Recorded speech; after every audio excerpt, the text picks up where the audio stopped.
quatre-vingt-unième nuit des mille et une nuits. Lorsque les deux amants se furent endormis, poursuivit le grand vizir Giafar, le génie, qui avait rejoint la fée, lui dit qu'il était temps d'achever ce qu'ils avaient si bien commencé et conduit jusqu'alors. Ne nous laissons pas surprendre, ajouta-t-il, par le jour qui paraîtra bientôt. Allez, et enlevez le jeune homme sans l'éveiller. La fée se rendit dans la chambre des amants, qui dormaient profondément, enleva Bedreddin Hassan dans l'état où il était, c'est-à-dire en chemise et en caleçon, et volant avec le génie d'une vitesse merveilleuse jusqu'à la porte de Damas en Syrie, ils y arrivèrent précisément dans le temps que les ministres des mosquées, préposés pour cette fonction, appelaient le peuple à haute voix à la prière de la pointe du jour. La fée posa doucement à terre Bedreddin, et, le laissant près de la porte, s'éloigna avec le génie. On ouvrit les portes de la ville, et les gens qui s'étaient déjà assemblés en grand nombre pour sortir furent extrêmement surpris de voir Bedreddin Hassan étendu par terre, en chemise et en caleçon. L'un disait: il a tellement été pressé de sortir de chez sa maîtresse qu'il n'a pas eu le temps de s'habiller. Voyez un peu, disait l'autre, à quel accident on est exposé. Il aura passé une bonne partie de la nuit à boire avec ses amis, il se sera enivré, sera sorti ensuite pour quelque nécessité, et au lieu de rentrer, il sera venu jusqu'ici sans savoir ce qu'il faisait, et le sommeil l'y aura surpris. D'autres en parlaient autrement, et personne ne pouvait deviner par quelle aventure il se trouvait là. Un petit vent qui commençait alors à souffler leva sa chemise et laissa voir sa poitrine qui était plus blanche que la neige. Ils furent tous tellement étonnés de cette blancheur qu'ils firent un cri d'admiration qui réveilla le jeune homme. Sa surprise ne fut pas moins grande que la leur de se voir à la porte d'une ville où il n'était jamais venu et environné d'une foule de gens qui le considéraient avec attention. Messieurs, leur dit-il, apprenez-moi de grâce où je suis et ce que vous souhaitez de moi. L'un d'entre eux prit la parole et lui répondit: jeune homme, on vient d'ouvrir la porte de cette ville, et en sortant nous vous avons trouvé couché ici dans l'état où vous voilà. Nous nous sommes arrêtés à vous regarder. Est-ce que vous avez passé ici la nuit? Et savez-vous bien que vous êtes à une des portes de Damas? À une des portes de Damas? Répliqua Bedreddin. Vous vous moquez de moi. En me couchant cette nuit, j'étais au Caire. À ces mots, quelques-uns, touchés de compassion, dirent que c'était dommage qu'un jeune homme si bien fait eût perdu l'esprit, et ils passèrent leur chemin. Mon fils, lui dit un bon vieillard, vous n'y pensez pas. Puisque vous êtes ce matin à Damas, comment pouviez-vous être hier soir au Caire? Cela ne peut pas être. Cela est pourtant très vrai, repartit Bedreddin, et je vous jure même que je passai toute la journée d'hier à Balsora. À peine eut-il achevé ces paroles que tout le monde fit un grand éclat de rire et se mit à crier: c'est un fou, c'est un fou. Quelques-uns néanmoins le plaignaient à cause de sa jeunesse, et un homme de la compagnie lui dit: mon fils, il faut que vous ayez perdu la raison. Vous ne songez pas à ce que vous dites. Est-il possible qu'un homme soit le jour à Balsora, la nuit au Caire et le matin à Damas? Vous n'êtes pas sans doute bien éveillé. Rappelez vos esprits. Ce que je dis, reprit Bedreddin Hassan, est si véritable qu'hier au soir j'ai été marié dans la ville du Caire. Tous ceux qui avaient ri auparavant redoublèrent leurs rires à ce discours. Prenez-y bien garde, lui dit la même personne qui venait de lui parler. Il faut que vous ayez rêvé tout cela et que cette illusion vous soit restée dans l'esprit. Je sais bien ce que je dis, répondit le jeune homme. Dites-moi vous-même comment il est possible que je sois allé en songe au Caire, où je suis persuadé que j'ai été effectivement, où l'on a par 7 fois amené devant moi mon épouse, parée d'un nouvel habillement chaque fois, et où enfin j'ai vu un affreux bossu qu'on prétendait lui donner. Apprenez-moi encore ce que sont devenus ma robe, mon turban et la bourse de sequins que j'avais au Caire. Quoiqu'il assurât que toutes ces choses étaient réelles, les personnes qui l'écoutaient n'en firent que rire, ce qui le troubla de sorte qu'il ne savait plus lui-même ce qu'il devait penser de tout ce qui lui était arrivé. Le jour qui commençait à éclairer l'appartement de Schahriar imposa silence à Scheherazade, qui continua ainsi son récit le lendemain. Fin de la 81e nuit. 82e nuit des mille et une nuits. Sire, dit-elle, après que Bedreddin Hassan se fut opiniâtré à soutenir que tout ce qu'il avait dit était véritable, il se leva pour entrer dans la ville, et tout le monde le suivait en criant: c'est un fou, c'est un fou. À ces cris, les uns mirent la tête aux fenêtres, les autres se présentèrent à leurs portes, et d'autres, se joignant à ceux qui environnaient Bedreddin, criaient comme eux: c'est un fou, sans savoir de quoi il s'agissait. Dans l'embarras où était ce jeune homme, il arriva devant la maison d'un pâtissier qui ouvrait sa boutique, et il entra dedans pour se dérober aux huées du peuple qui le suivait. Ce pâtissier avait été autrefois chef d'une troupe de vagabonds qui détroussaient les caravanes, et quoiqu'il fût venu s'établir à Damas, où il ne donnait aucun sujet de plainte contre lui, il ne laissait pas d'être craint de tous ceux qui le connaissaient. C'est pourquoi dès le premier regard qu'il jeta sur la populace qui suivait Bedreddin, il la dissipa. Le pâtissier, voyant qu'il n'y avait plus personne, fit plusieurs questions au jeune homme. Il lui demanda qui il était et ce qui l'avait amené à Damas. Bedreddin Hassan ne lui cacha ni sa naissance ni la mort du grand vizir son père. Il lui conta ensuite de quelle manière il était sorti de Balsora, et comment, après s'être endormi la nuit précédente sur le tombeau de son père, il s'était trouvé à son réveil au Caire, où il avait épousé une dame. Enfin il lui marqua la surprise où il était de se voir à Damas sans pouvoir comprendre toutes ces merveilles.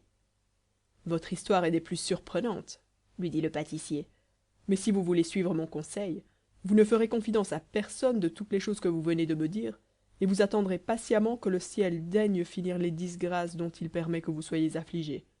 Vous n'avez qu'à demeurer avec moi jusqu'à ce temps-là, et comme je n'ai pas d'enfant, je suis prêt à vous reconnaître pour mon fils si vous y consentez. Après que je vous aurai adopté, vous irez librement par la ville et vous ne serez plus exposé aux insultes de la populace. Quoique cette adoption ne fît pas honneur au fils d'un grand vizir, Bedreddin ne laissa pas d'accepter la proposition du pâtissier, jugeant bien que c'était le meilleur parti qu'il devait prendre dans la situation où était sa fortune. Le pâtissier le fit habiller, prit des témoins, et alla déclarer devant un cadi qu'il le reconnaissait pour son fils. Après quoi, Bedreddin demeura chez lui sous le simple nom de Hassan, et apprit la pâtisserie. Pendant que cela se passait à Damas, la fille de Schemseddin Mohammed se réveilla, et, ne trouvant pas Bedreddin auprès d'elle, crut qu'il s'était levé sans vouloir interrompre son repos, et qu'il reviendrait bientôt. Elle attendait son retour lorsque le vizir Schemseddin Mohammed son père, vivement touché de l'affront qu'il croyait avoir reçu du sultan d'égypte, vint frapper à la porte de son appartement, résolu de pleurer avec elle sa triste destinée. Il l'appela par son nom, et elle n'eut pas plus tôt entendu sa voix qu'elle se leva pour lui ouvrir la porte. Elle lui baisa la main et le reçut d'un air si satisfait que le vizir, qui s'attendait à la trouver baignée de pleurs et aussi affligée que lui, en fut extrêmement surpris. Malheureuse, lui dit-il en colère, est-ce ainsi que tu parais devant moi? Après l'affreux sacrifice que tu viens de consommer, peux-tu m'offrir un visage si content? Scheherazade cessa de parler en cet endroit, parce que le jour parut. La nuit suivante, elle reprit son discours et dit au sultan des Indes: Fin de la 82e nuit. 83e nuit des mille et une nuits. Sire, le grand vizir Giafar, continuant de raconter l'histoire de Bedreddin Hassan, quand la nouvelle mariée, poursuivit-il, vit que son père lui reprochait la joie qu'elle faisait paraître, elle lui dit: Seigneur, ne me faites point de grâce un reproche si injuste. Ce n'est pas le bossu, que je déteste plus que la mort, ce n'est pas ce monstre que j'ai épousé. Tout le monde lui a fait tant de confusion qu'il a été contraint de s'aller cacher et de faire place à un jeune homme charmant qui est mon véritable mari. Quelle fable me contez-vous? Interrompit brusquement Schemseddin Mohammed. Quoi? Le bossu n'a pas couché cette nuit avec vous? Non, seigneur, répondit-elle. Je n'ai point couché avec d'autres personnes qu'avec le jeune homme dont je vous parle, qui a de gros yeux et de grands sourcils noirs. À ces paroles, le vizir perdit patience et se mit dans une furieuse colère contre sa fille. Ah, méchante, lui dit-il, voulez-vous me faire perdre l'esprit par le discours que vous me tenez? C'est vous, mon père, repartit-elle, qui me faites perdre l'esprit à moi-même par votre incrédulité. Il n'est donc pas vrai, répliqua le vizir, que le bossu... Hé, laissons là le bossu, interrompit-elle avec précipitation. Maudit soit le bossu. Entendrai-je toujours parler du bossu? Je vous le répète encore, mon père, ajouta-t-elle. Je n'ai point passé la nuit avec lui, mais avec le cher époux que je vous dis, et qui ne doit pas être loin d'ici. Schemseddin Mohammed sortit pour l'aller chercher, mais au lieu de le trouver, il fut dans une surprise extrême de rencontrer le bossu qui avait la tête en bas, les pieds en haut, dans la même situation où l'avait mis le génie. Que veut dire cela?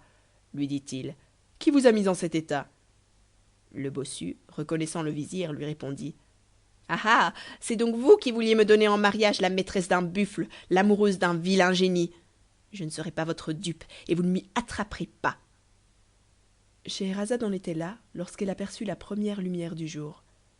Quoiqu'il n'y eût pas longtemps qu'elle parlât, elle n'en dit pas davantage cette nuit. Le lendemain, elle reprit ainsi la suite de sa narration et dit au sultan des Indes: Fin de la 83e nuit. 84e nuit des mille et une nuits.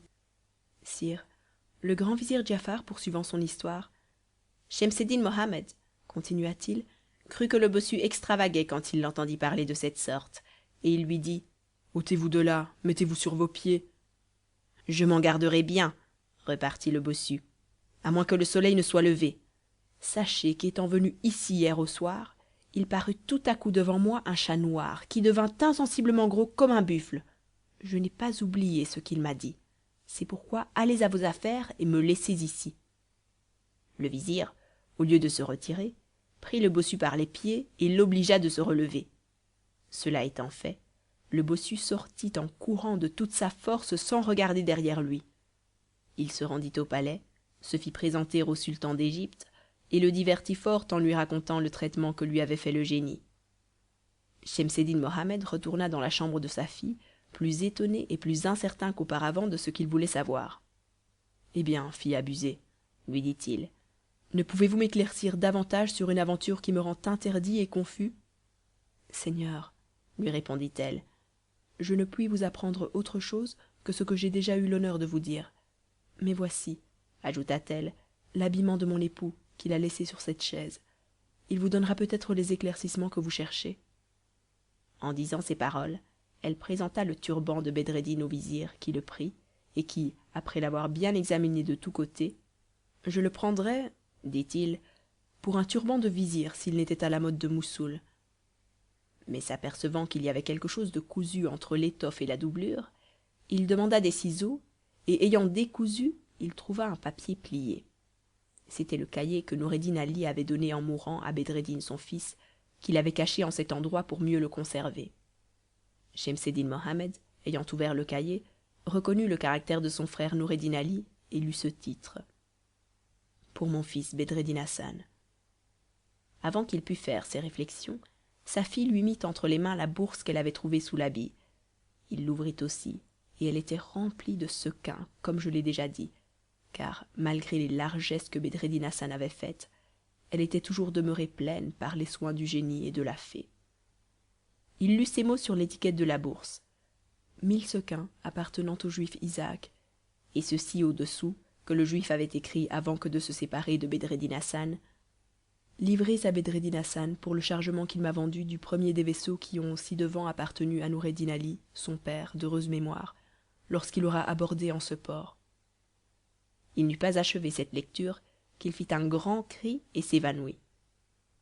Scheherazade voulait continuer, mais le jour parut, et le sultan des Indes se leva, résolu d'entendre la fin de cette histoire. Fin de la 84e nuit. 85e nuit des mille et une nuits. Le lendemain, Scheherazade ayant repris la parole, dit à Schahriar: Sire, le vizir Schemseddin Mohammed étant revenu de son évanouissement par le secours de sa fille et des femmes qu'elle avait appelées: ma fille, dit-il, ne vous étonnez pas de l'accident qui vient de m'arriver. La cause en est telle qu'à peine y pourrez vous ajouter foi. Cet époux qui a passé la nuit avec vous est votre cousin, le fils de Noureddin Ali. Les 1000 sequins qui sont dans cette bourse me font souvenir de la querelle que j'eus avec ce cher frère. C'est sans doute le présent de noces qu'il vous fait. Dieu soit loué de toutes choses, et particulièrement de cette aventure merveilleuse qui montre si bien sa puissance. Il regarda ensuite l'écriture de son frère, et la baisa plusieurs fois en versant une grande abondance de larmes. Que ne puis-je, disait-il, aussi bien que je vois ces traits qui me causent tant de joie, voir ici Noureddin lui-même et me réconcilier avec lui. Il lut le cahier d'un bout à l'autre. Il y trouva les dates de l'arrivée de son frère à Balsora, de son mariage, de la naissance de Bedreddin Hassan, et lorsque, après avoir confronté à ces dates celles de son mariage et de la naissance de sa fille au Caire, il eut admiré le rapport qu'il y avait entre elles, et fait enfin réflexion que son neveu était son gendre, il se livra tout entier à la joie. Il prit le cahier et l'étiquette de la bourse, les alla montrer au sultan, qui lui pardonna le passé, et qui fut tellement charmé du récit de cette histoire qu'il la fit mettre par écrit avec toutes ses circonstances pour la faire passer à la postérité. Cependant le vizir Schemseddin Mohammed ne pouvait comprendre pourquoi son neveu avait disparu. Il espérait néanmoins le voir arriver à tout moment, et il l'attendait avec la dernière impatience pour l'embrasser. Après l'avoir inutilement attendu pendant 7 jours, il le fit chercher par tout le Caire, mais il n'en apprit aucune nouvelle, quelque perquisition qu'il en pût faire. Cela lui causa beaucoup d'inquiétude. Voilà, disait-il, une aventure bien singulière. jamais personne n'en a éprouvé une pareille. Dans l'incertitude de ce qui pouvait arriver dans la suite, il crut devoir mettre lui-même par écrit l'état où était alors sa maison, de quelle manière les noces s'étaient passées, comment la salle et la chambre de sa fille étaient meublées. Il fit aussi un paquet du turban, de la bourse et du reste de l'habillement de Bedreddin, et l'enferma sous clef. La sultane Scheherazade fut obligée d'en demeurer là, parce qu'elle vit que le jour paraissait. Sur la fin de la nuit suivante, elle poursuivit cette histoire dans ces termes. Fin de la 85e nuit. 86e nuit des mille et une nuits. Sire, le grand vizir Giafar, continuant de parler au calife, Au bout de quelques jours, dit-il, la fille du vizir Schemseddin Mohammed s'aperçut qu'elle était grosse, et en effet, elle accoucha d'un fils dans le terme de 9 mois. On donna une nourrice à l'enfant, avec d'autres femmes et des esclaves pour le servir, et son aïeul le nomma Agib. Lorsque le jeune Agib eut atteint l'âge de 7 ans, le vizir Schemseddin Mohammed, au lieu de lui faire apprendre à lire au logis, l'envoya à l'école chez un maître qui avait une grande réputation, et 2 esclaves avaient soin de le conduire et de le ramener tous les jours. Agib jouait avec ses camarades. Comme ils étaient tous d'une condition au-dessous de la sienne, ils avaient beaucoup de déférence pour lui, et en cela ils se réglaient sur le maître d'école, qui lui passait bien des choses qu'il ne pardonnait pas à eux. La complaisance aveugle qu'on avait pour Agib le perdit. Il devint fier, insolent. Il voulait que ses compagnons souffrissent tout de lui, sans vouloir rien souffrir d'eux. Il dominait partout, et si quelqu'un avait la hardiesse de s'opposer à ses volontés, il lui disait 1000 injures et allait souvent jusqu'au cou. Enfin, il se rendit insupportable à tous les écoliers qui se plaignirent de lui au maître d'école. Il les exhorta d'abord à prendre patience, mais quand il vit qu'il ne faisait qu'irriter par là l'insolence d'Agib, et fatigué lui-même des peines qu'il lui faisait, Mes enfants, dit-il à ses écoliers, je vois bien qu'Agib est un petit insolent. Je vais vous enseigner un moyen de le mortifier de manière qu'il ne vous tourmentera plus. Je crois même qu'il ne reviendra plus à l'école. Demain, lorsqu'il sera venu et que vous voudrez jouer ensemble, rangez-vous tous autour de lui, et que quelqu'un dise tout haut: Nous voulons jouer, mais c'est à condition que ceux qui joueront diront leur nom, celui de leur mère et de leur père. Nous regarderons comme des bâtards ceux qui refuseront de le faire, et nous ne souffrirons pas qu'ils jouent avec nous. Le maître d'école leur fit comprendre l'embarras où ils jetteraient Agib par ce moyen, et ils se retirèrent chez eux avec bien de la joie. Le lendemain, dès qu'ils furent tous assemblés, ils ne manquèrent pas de faire ce que leur maître leur avait enseigné.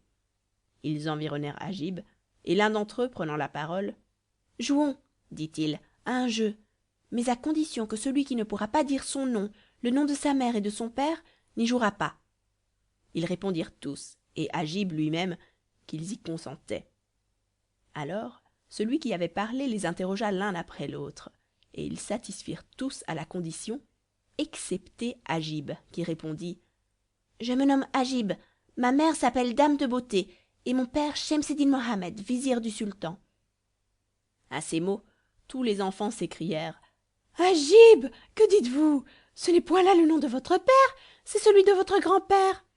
Que Dieu vous confonde, répliqua-t-il en colère. Quoi? Vous osez dire que le vizir Schemseddin Mohammed n'est pas mon père? Les écoliers lui repartirent avec de grands éclats de rire. Non, non, il n'est que votre aïeul, et vous ne jurez pas avec nous. Nous nous garderons bien même de nous approcher de vous. En disant cela, ils s'éloignèrent de lui en le raillant, et ils continuèrent de rire entre eux. Agib fut fort mortifié de leur raillerie, et se mit à pleurer.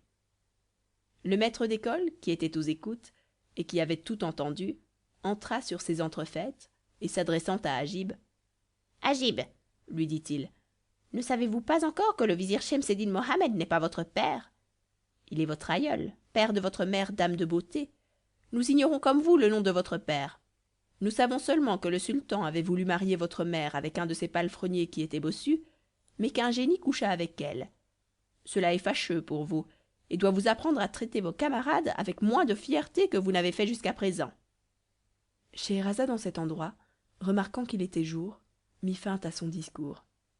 Elle en reprit le fil la nuit suivante, et dit au sultan des Indes: Fin de la 86e nuit.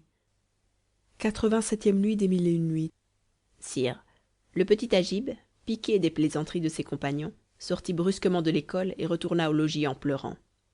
Il alla d'abord à l'appartement de sa mère, dame de beauté, laquelle, alarmée de le voir si affligé, lui en demanda le sujet avec empressement. Il ne put répondre que par des paroles entrecoupées de sanglots, tant il était pressé de sa douleur, et ce ne fut qu'à plusieurs reprises qu'il put raconter la cause mortifiante de son affliction. Quand il eut achevé, Au nom de Dieu, ma mère, ajouta-t-il, dites-moi, s'il vous plaît, qui est mon père? mon fils, répondit-elle, votre père est le vizir Schemseddin Mohammed qui vous embrasse tous les jours. Vous ne me dites pas la vérité, reprit-il. Ce n'est point mon père, c'est le vôtre. Mais moi, de quel père suis-je le fils? À cette demande, dame de beauté, rappelant dans sa mémoire la nuit de ses noces, suivie d'un si long veuvage, commença de répandre des larmes, en regrettant amèrement la perte d'un époux aussi aimable que Bedreddin. Dans le temps que dame de beauté pleurait d'un côté et Agib de l'autre, le vizir Schemseddin entra et voulut savoir la cause de leur affliction. Dame de beauté lui apprit et lui raconta la mortification qu'Agib avait reçue à l'école. Ce récit toucha vivement le vizir, qui joignit ses pleurs à leurs larmes et qui, jugeant par là que tout le monde tenait des discours contre l'honneur de sa fille, en fut au désespoir.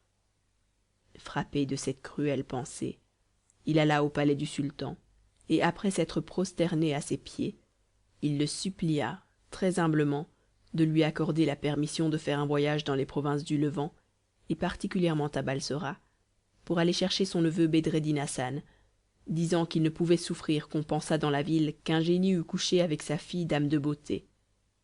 Le sultan entra dans les peines du vizir, approuva sa résolution et lui permit de l'exécuter. Il lui fit même expédier une patente par laquelle il priait dans les termes les plus obligeants les princes et les seigneurs des lieux où pouvait être Bedreddin de consentir que le vizir l'amenât avec lui. Schemseddin Mohammed ne trouva pas de paroles assez fortes pour remercier dignement le sultan de la bonté qu'il avait pour lui. Il se contenta de se prosterner devant ce prince une seconde fois, mais les larmes qui coulaient de ses yeux marquèrent assez sa reconnaissance.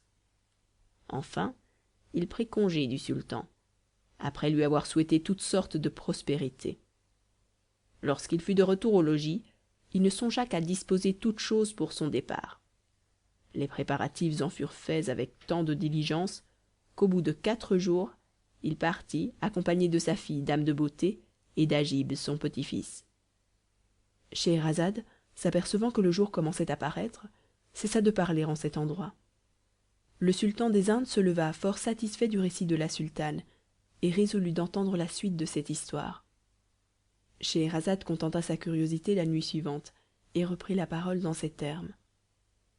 Fin de la 87e nuit.